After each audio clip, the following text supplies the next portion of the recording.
কোনোবাই কৈছে কালে কালে মোৰ সেই চাব সতিবোৰ বহু দূৰ দূৰলৈ নকৰিবা অনেক কল্পনা চিৰদিন চিৰকাল তোমাৰ এই কেবিন চৰণ দিয়া প্ৰভু এই আশীৰ্বাদ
আপোনাৰ আগমনী পবিত্ৰ কৰিলে আজি কৈলাশ শিখৰ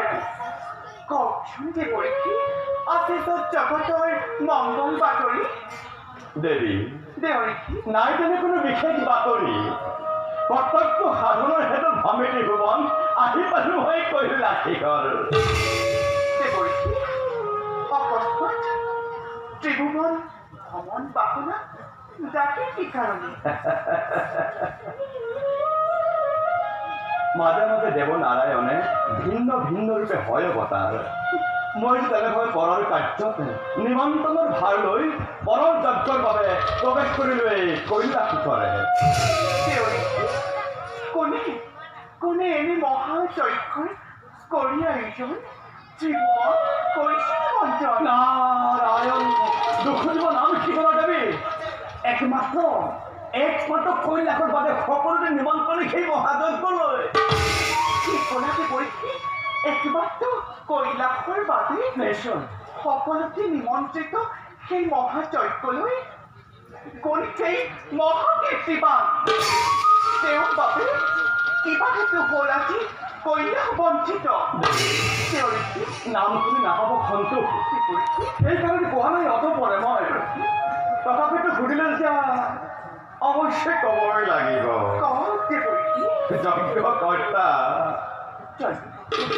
যজ্ঞকৰ্তা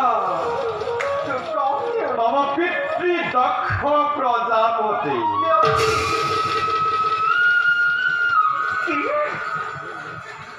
মহাযজ্ঞ আয়োজন কৰিছে মোৰ পিতৃ তথাপিতো নিমন্ত্ৰণ নাপালে মোৰ স্বামী দেৱী পিতৃৰ বিহুলৈ যাব পাৰে সকলোকে বিনা নিমন্ত্ৰণে নহয় তাতে কোনো অপৰাধ মই তেন্তে এতিয়া বিদায়হে মাগিলো অপৰাধখিনি কৰিব মাৰ্জনা সতী শংকৰৰ গৃহ পণ্ডলত ভাগ ল'ব নোৱাৰো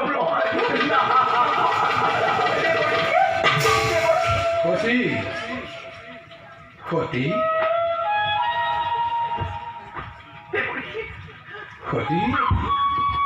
নহবা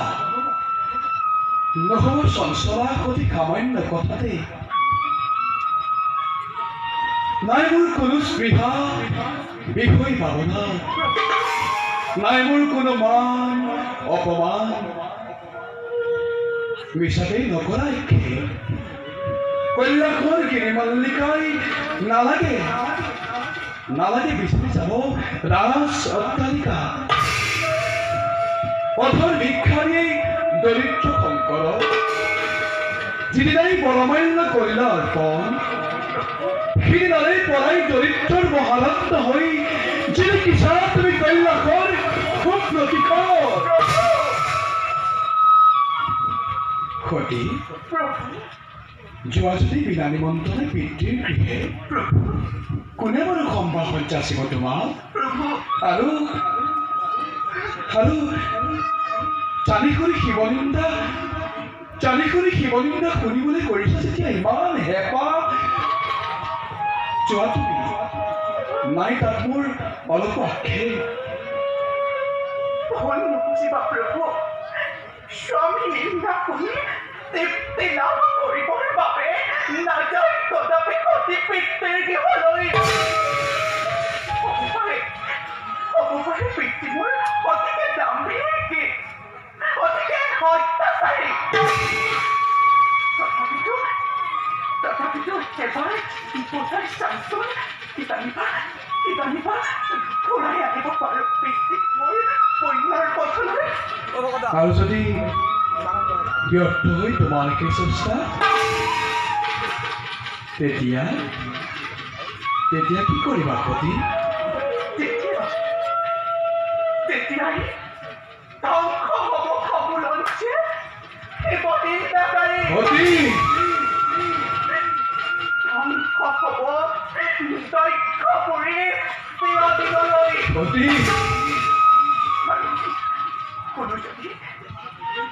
কোনো যদি স্বামী লীলা মোৰ পিতৃৰ মুখতে সতীয়ে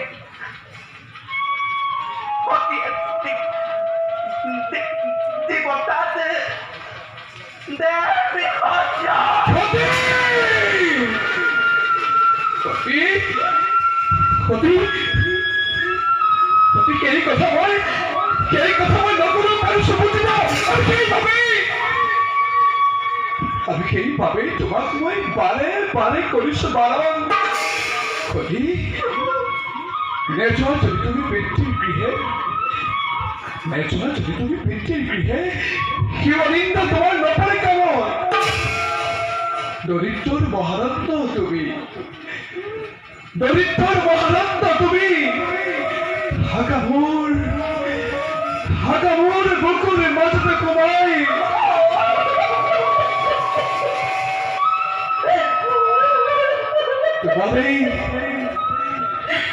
তোমাৰ অভিনব স্পৰ্শে সাজিছ মই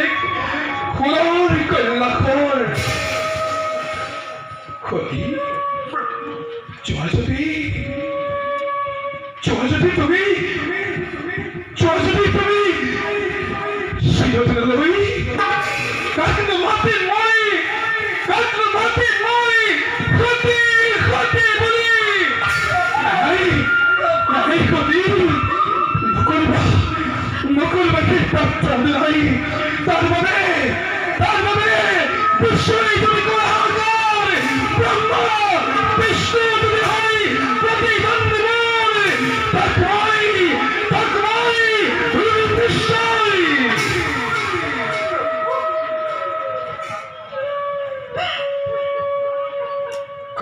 কোমল পাহি সতীবোৰ, কোমল পাহি সতীবোৰ ৰাখিবি যতনে মই জটাত সোমাই।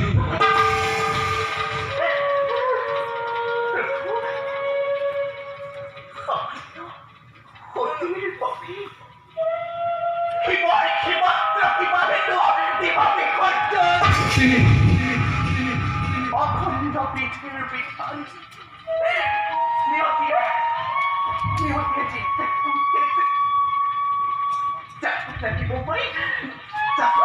মই পিতৃৰ গৃহলৈ।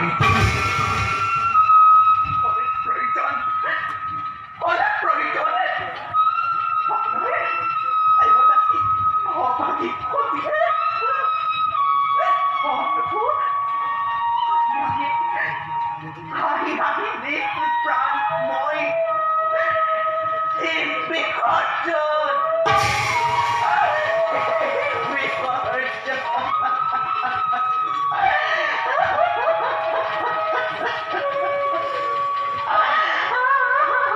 সঁচাকৈ তেন্তে আজি মই কান্দিব লাগিব সঁচাকৈ তেন্তে আজি মই কান্দিব লাগিব ফলে ফুলে ফলে ফুলে জাতিষ্কাৰে কল্যাণ মুহূৰ্ততে শ্মশানত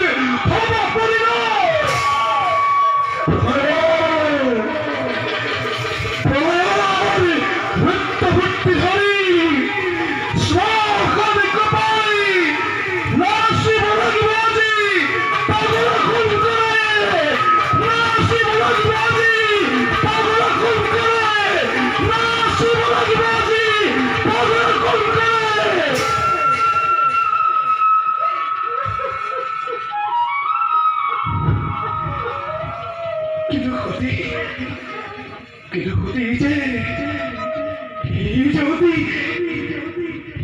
ভয়ঙ্কৰ হব সতী সেইটো মোৰ কল্যাণী গোহালি কিবাদৰে শিৱৰ সন্মানত হেতু দান দিবা তুমি নগণ্য যজ্ঞ শুনা সতী যাগ যজ্ঞ অৰ্চনা বন্দনা মোক একোৱেই নালাগে লাগে মতো অন্তৰৰ নিৰ্মল ভক্তি শুনাসতী এটিবাদী তোমাৰ প্ৰতি পাপ তাপ মান অপমান এই সকলোবোৰ দূৰ হৈ এটি পলকতে শুদ্ধ মনে শুদ্ধ চিত্তেৰে যদি ভজনাৰায়ণ অন্তৰ অভয় পদ পাপ তাপ মান অপমান এই সকলোবোৰ দূৰ হৈ এটি পলকতে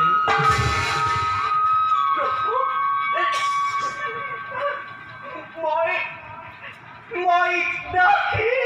তনো তারা নাই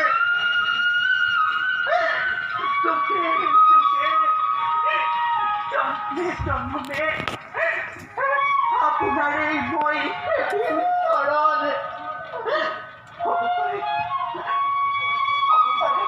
হব পারে এই যে হয় রূপান্তর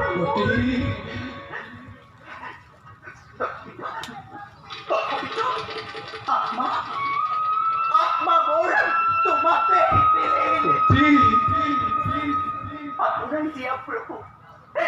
আপনারাই দিয়া প্রভু মায়ার তুমি আমার নাকি হচ্ছে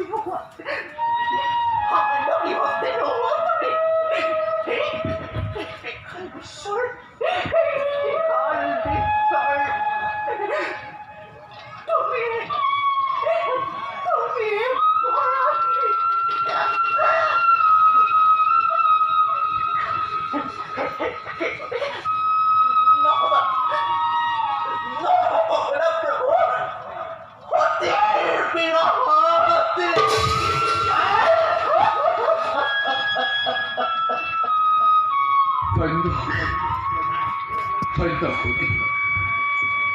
তুমি সতীত্ব গুণে পোহৰাই দিলে আজি কাঞ্চুক মোৰ মায়াৰ পাশত আবদ্ধ হৈ মহান নকংকৰে বাৰে বাৰে তোমাক কৰিছিল বাৰণ সতীৰ বিৰহত আৰু মই নহওঁ কাতৰ সতীৰ বিৰহত আৰু মই নহওঁ কাতৰ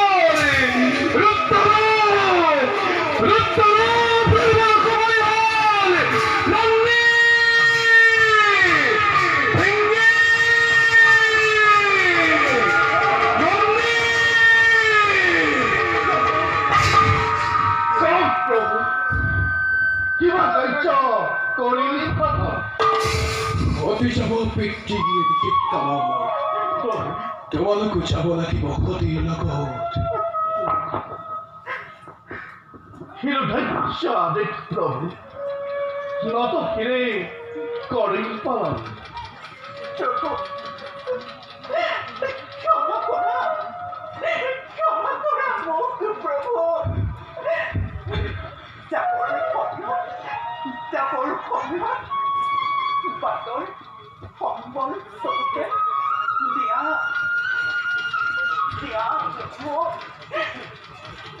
প্ৰভু চৰণৰ ভোলা তুতি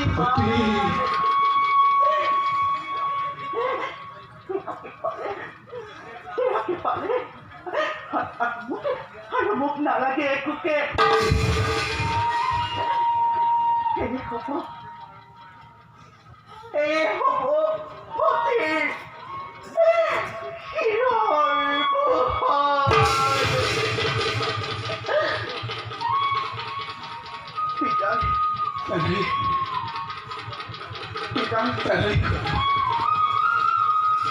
বিদায় প্ৰভু, এনেই সতী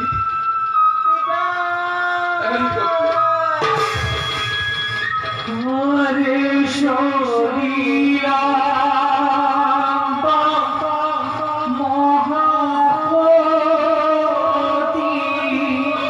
পিতৃৰা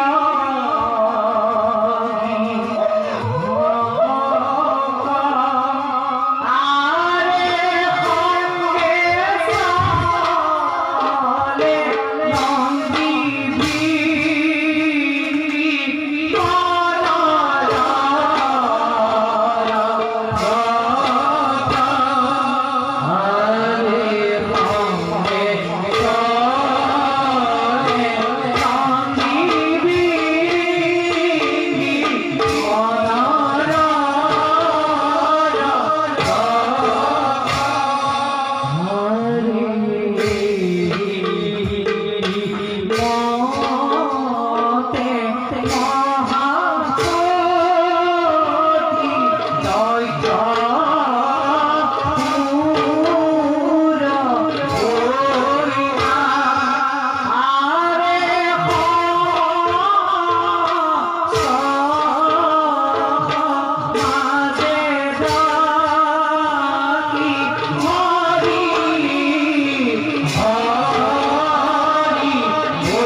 অমান্য কৰিব লাগে,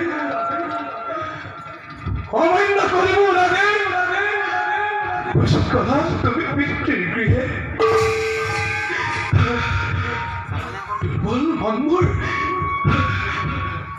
দুৰ্বল মনবোৰ হৈছে চঞ্চল। গতিমতে কিবা মহাঘটন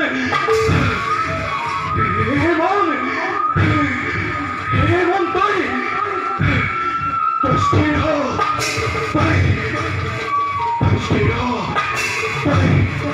তই স্থিৰ হ।